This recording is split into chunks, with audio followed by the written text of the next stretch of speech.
Namaste. Hi, this is part 20 of Chicken Philosophy. If you're a little confused, so am I. Go ahead and click here. That'll take you to the playlist, and you can start with the first episode. This is a little tacky, having the shirt from 2 episodes ago on the back of the chair. Kind of makes you wonder, doesn't it, if it's been on the back of the chair since 2 episodes ago. No comment. See, I've still got a few more shirts before I have to start wearing shirts that I've worn before. I mean, on previous episodes. That's some good incense. Which incense is that? African something? It's like a pink package from Newton. Never mind. I guess I'll go ahead and get to it. Got the old magnifying glass here in case I need it. And cheers. Okay, let's get to it.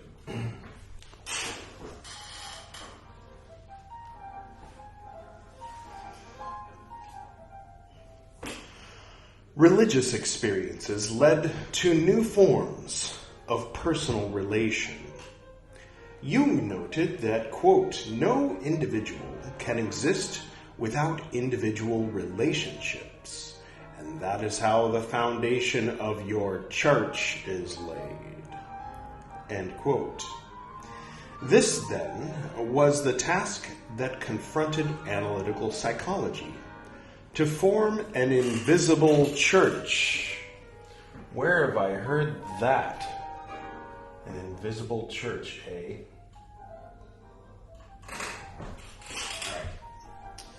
All right. Without succumbing to institutionalization. Jung was also here drawing together the notion from Liber Novus that, quote, the anointed of this time, end quote, was a God who would appear in the spirit as opposed to the flesh. Quote, through the spirit of men as the conceiving womb, end quote. As his soul had explained to him the previous year, this new religion would manifest itself through transformed human relations. Evidently, Jung's relations with his wife, Antoni Wolff, the, quote, experimentum crucis, end quote, was related to this. Decades later, he would write, quote, the unrelated human being lacks wholeness, for he can achieve wholeness only through the soul. And the soul cannot exist without its other side, which is always found in a, quote within quotes, you, end quote within quotes, end quote. Individuation required conscious relationship. Following the Polziath seminar, Carrie DeAngelo wrote a paper on, quote, individual relationships, end quote. She began by noting, this is small font, in the last 2 or 3 sessions of our summer school at Polziath, we discussed the possible contribution to be made by analytical psychology to the, quote, church, end quote, of the future. We meant by this ill-omened word church the inevitable form, you can't spell inevitable without table, form which will be assumed by the ideas of today that tend toward a new synthesis of subjective experience. The special contribution of analysis was thought to be the building up of the right sorts of relationships, both individual and collective, and the vision of a future in which one came into full self-expression through relationships instead of skulking into them, hemmed by 1,000 fears, was very enticing. As she saw it, for there to be real relationships, a higher degree of consciousness than had hitherto been possible was necessary, and it was the task of analytical psychology to facilitate it. She proposed a written symposium on the subject and circulated her paper. Emma Jung wrote a response indicating that she was essentially in agreement, but thought that further considerations needed to be given to, quote, the complications that arise when the principles should come into life, end quote. She highlighted the need for a maximum of consciousness, mutual equality, and candor, describing unconsciousness as the, quote, only sin, end quote. The value of a relationship, she said, could be measured by, quote, the ability it has of making appear and live the individuality of the persons involved, end quote. For Jung and his close circle, such questions were essential, as well as theoretical. On April 30, 1923, Eugen Schlegel, a lawyer and member of the club, recommended that the club try to involve Jung again. A correspondence ensued later that year between Jung and Alphonse Maeder in this regard. Jung's position was that he would return only if his collaboration was clearly and unanimously desired. There was heated discussion within the club. In February 1924, Hans Trube, with 2 dots over the U, like Schleich-Dunheimer, stepped down as president, and a letter was sent to Jung asking him to return, which he did a month later. In May 1924, Jung gave a series of 3 lectures on, quote, analytical psychology and education, end quote, in London, under the auspices of the New Educational Fellowship, parentheses NEF, end parentheses. The fellowship had been founded by Beatrice Enzer, a theosophical educationalist. She had met Jung the previous year at the conference organized by the NEF on, quote, education for creative service, end quote, at Montreux. It's French, I assume, where he had spoken. In the mid-20s, publication of Liber Novus seems to have been one of the foremost issues in Jung's mind. At the beginning of 1924, he asked Carrie Baines to make a fresh typed transcript of the text and discussed publication. She noted in her diary, "So then you said I was to copy down the contents of the Red Book. Once before you had it copied, but you had since then added a great deal of material. You can't spell material without real, excuse me. So you wanted it done again, and you would explain things to me as I went along, for you understood nearly everything in it, you said. In this way we could come to discuss many things which never came up in my analysis, and I could understand your ideas from the foundation." Oh, okay. In her diary, speaking in the second person about Jung. Okay. Jung discussed with his colleague Wolfgang Stockmar the form that publication might take. He went back to the corrected draft and edited it again, deleting and adding material on approximately 250 pages. If I'm not mistaken, it it ended up not being published until after he passed, right? Well, I guess if I'm wrong about that, you'll be corrected. There it is. There it is. Okay. His revisions served to modernize the language and terminology. He also revised some of what he had already transcribed into the calligraphic volume of Liber Novus, as well as material that had been left out. That's the end of the section that was called The Psychology of the Religion-Making Process. All right. The next section is called New Mexico, or Mexico, if you pronounce the X. In January 1925, Jung visited the Pueblo Indians in Taos, New Mexico.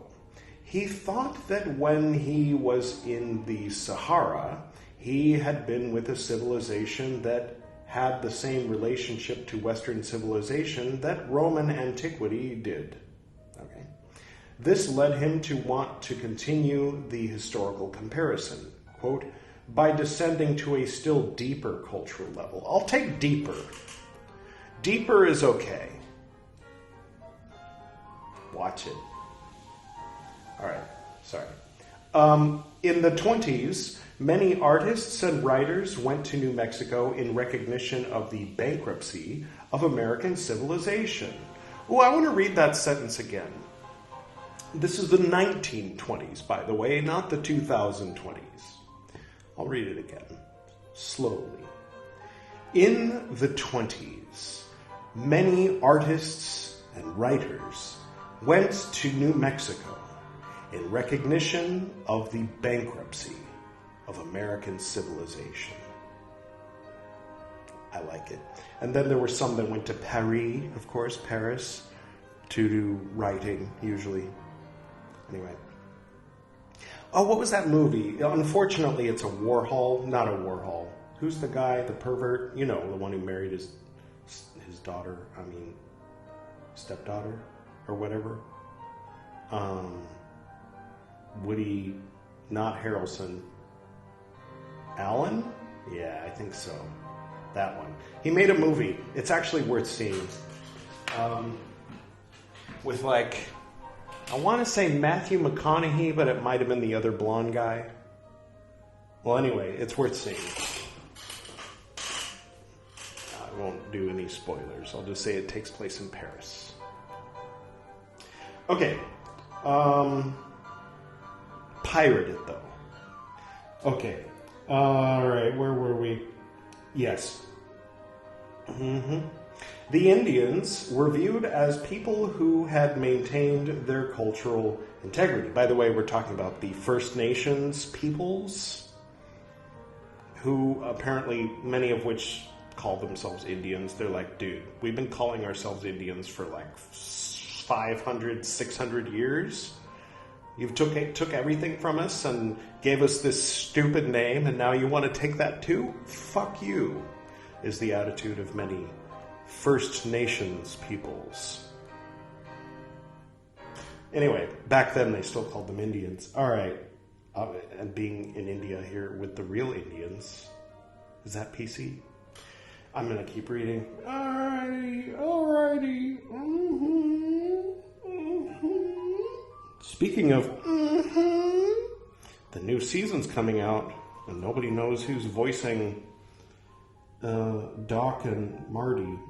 Let's see. Okay, the Indians were viewed as a people who had maintained their cultural integrity and were rooted in communities with living traditions. Thus, they were looked to as a source of renewal for white culture. Jung's visit was arranged by Jean d'Angelo. By the way, I think my dad took me to a Native American reservation back when they still called them Indians in the 80s. In New Mexico, if I'm not mistaken. It might have been Arizona, but anyway. Yes. a linguist, ethnologist, what the hell is that word? Ethnomusicologist, writer, and patron saint of the bear generation. Excuse me, the beat generation. All right, let me just try that sentence again. Jung's visit was arranged by Jung d'Angelo, a linguist, ethnologist, ethnomusicologist, writer, and patron saint of the beat generation. Not the beaten generation, the fans. Never mind. In December 1924, Jung visited America. Was this after New Mexico? That's a joke, by the way, for people who aren't that familiar with the subtleties of North American geography. New Mexico is a state in the United States. America is the common slang name for the United States of America. But there's North America, Central America, and South America. So kind of technically everything from like the North Pole to Argentina should count as America, but it's not. Anyway. Where was I? Shortly after the trip, Jean d'Angelo wrote to Mabel Dodge about how he managed to take Jung to Taos and of what ensued. All right. What ensued? Let's find out. I made up my mind that I would kidnap him if necessary and take him to Taos, 4 knots. It was a revelation to him, the whole thing. Of course, I had prepared Mountain Lake, of course. He and Jung made contact immediately and had a long talk on religion. Oh, Mountain Lake is a person. Okay, all right, that's reasonable. Jung said that I was perfectly right in all that I had intuited about their psychological condition.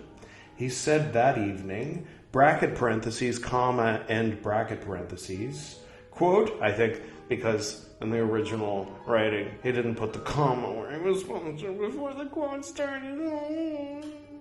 Jami, an ethnobiologist, ethnomusicologist, but apparently forgets a comma now and then. Quote, I had the extraordinary sensation that I was talking to an Egyptian priest of the 15th century before Christ. End quote. Oh, okay.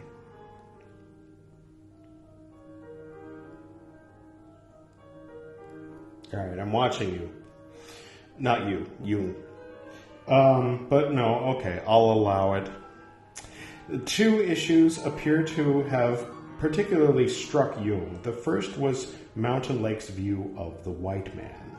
I asked him why he thought the whites were all mad. He replied, quote, they say that they think with their heads, end quote. Quote, why, of course, where do you think?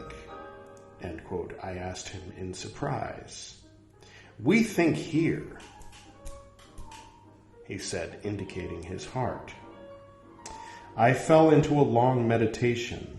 For the first time in my life, so it seemed to me, someone had drawn for me a picture of the real white man. Okay.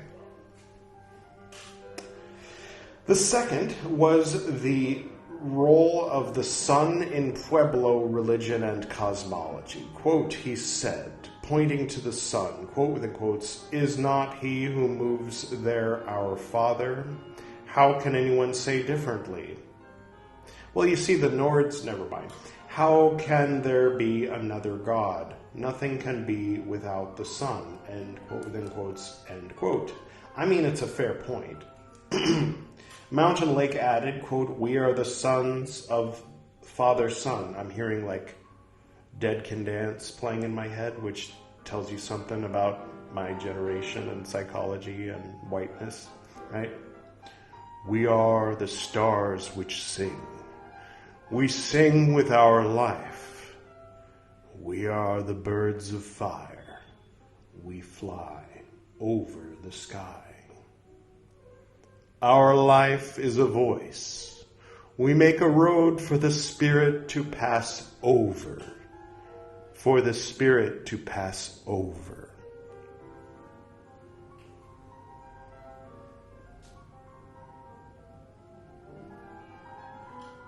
If it's not playing in your head, I feel sorry for you. And I don't even know what to tell you to Google.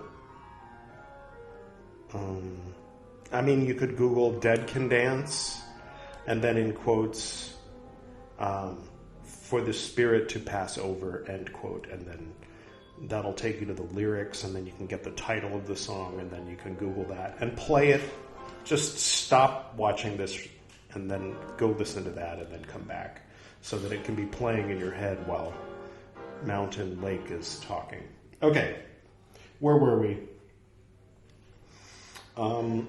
He added, quote, "We are the sons of Father's Son, and with our religion we daily help our Father to go across the sky. We do this not only for ourselves, but for the whole world. If we were to cease practicing our religion, in 10 years, the sun would no longer rise." End quote. I remember hearing about this. My parents, I don't know, I think it was my mom?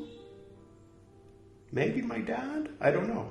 But I remember the idea being implanted in my head that there are Native American tribes who do a ritual every morning, and they believe that if they didn't do that ritual, the sun wouldn't rise.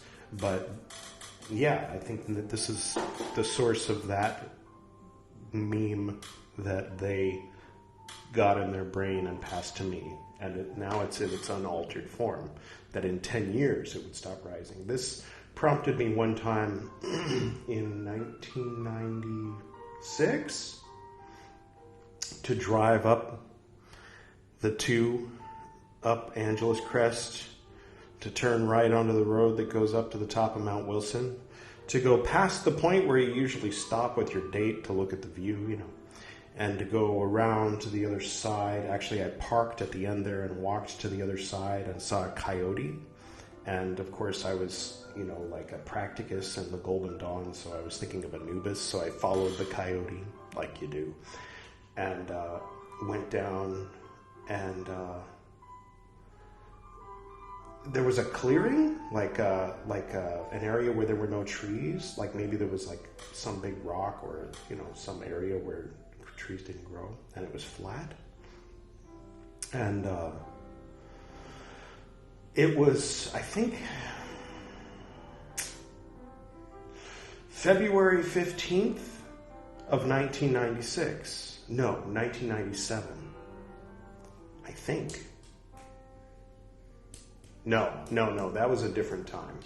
So this was probably 1996 sometime. And but it was morning. I don't know if I slept in the car or I drove up there in the middle of the night. I think I slept in the car, but I probably drove up there at like 1 a.m. anyway. And so the sky was starting to get light. And so I had this little idea, all right?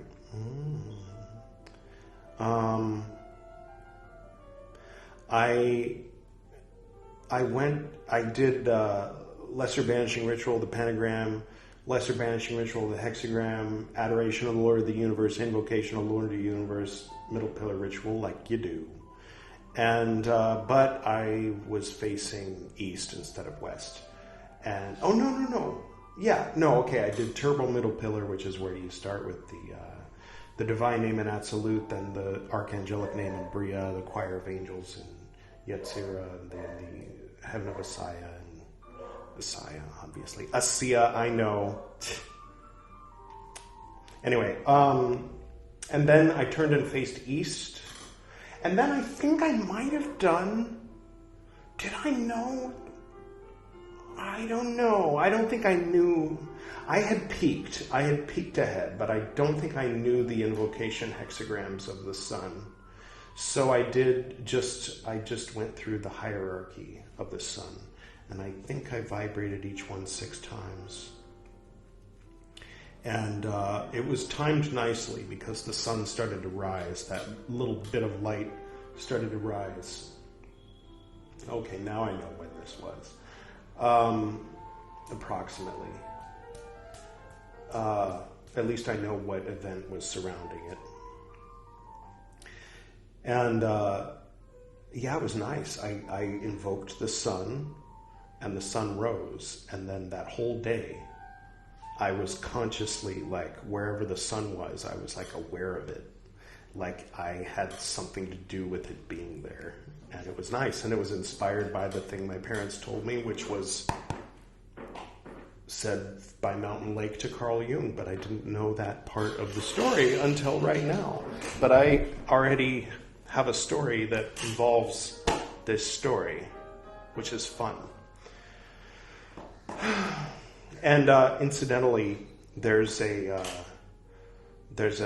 ritual performance I did, and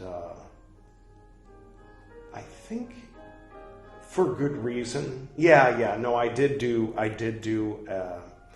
a sun invoking hexagram to the sun. I actually went to the window and did the hexagrams at the sun itself. The physical sun was shining through the window when I did it. And if you want, you can watch it. It's right here. I recorded it.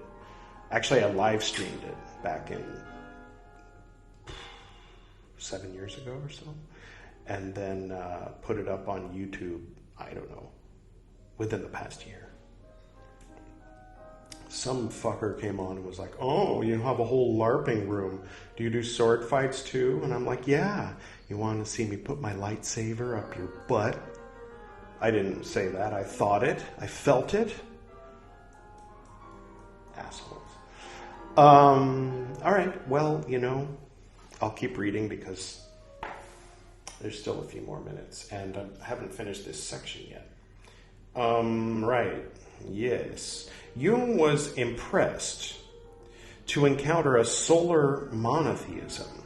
It seemed to him to correspond to a spiritual disposition that was several thousand years old. Probably more than that. By contrast, the mythic and cosmological embeddedness of the Pueblo Indians showed us precisely what we had lost, he believed. And our spiritual poverty of the Pueblo Indian, he said, and our spiritual poverty, period. Of the Pueblo Indian, he said, quote, such a man is in the fullest sense of the word in his place, end quote. And he doesn't mean that like the way when people say, like, you should know your place, put you in your place. Obviously. Different. He's Swiss anyway, so he probably sounds different in whatever they speak in Switzerland. French, German, English, right? Frangligerm, or whatever you call it. Okay, solar mythology plays a significant role in the Black Books. It is likely that Jung would have been reminded of his dream of praying to the sun. In his encounter with Ammonius, is Dubar's longing for the sun and regeneration through becoming the sun, and the role of the sun god. Is that a sentence? Okay, let me try that again. It is likely that Jung would have been reminded of his dream of praying to the sun in his encounter with Ammonius, is Dubar's longing for the sun and regeneration through becoming the sun, and the role of the sun god, with a capital G. Helios, is that a comma? Yes, Helios, in the Septem Sermones, period. Yes, that is a sentence. It's a good one. It's a good sentence. That's the end of the New Mexico section, which is like 2 pages. 2 7/8 pages. And how far are we along? We're about halfway through the first book. And then after that, we will get to the actual Black Books rather than like Sonu's synopsis of the Black Books. And it's good, though. It's good to have a whole picture so that when we get to here, we kind of know what we're looking at and maybe even might refer back to here a little bit and be like, oh, right, okay, so this was when this was happening, that kind of thing. Okay. I was really hoping to have an excuse to come over here and come back here and do this, but I don't. I have no excuse. So rather than doing that, I will just go ahead and say solar powered. Appropriate, considering the subject matter today. Wouldn't you say? Wearing this bright yellow. I didn't know it was going to be. My intuition, not intellect, knows, right, Grandpa?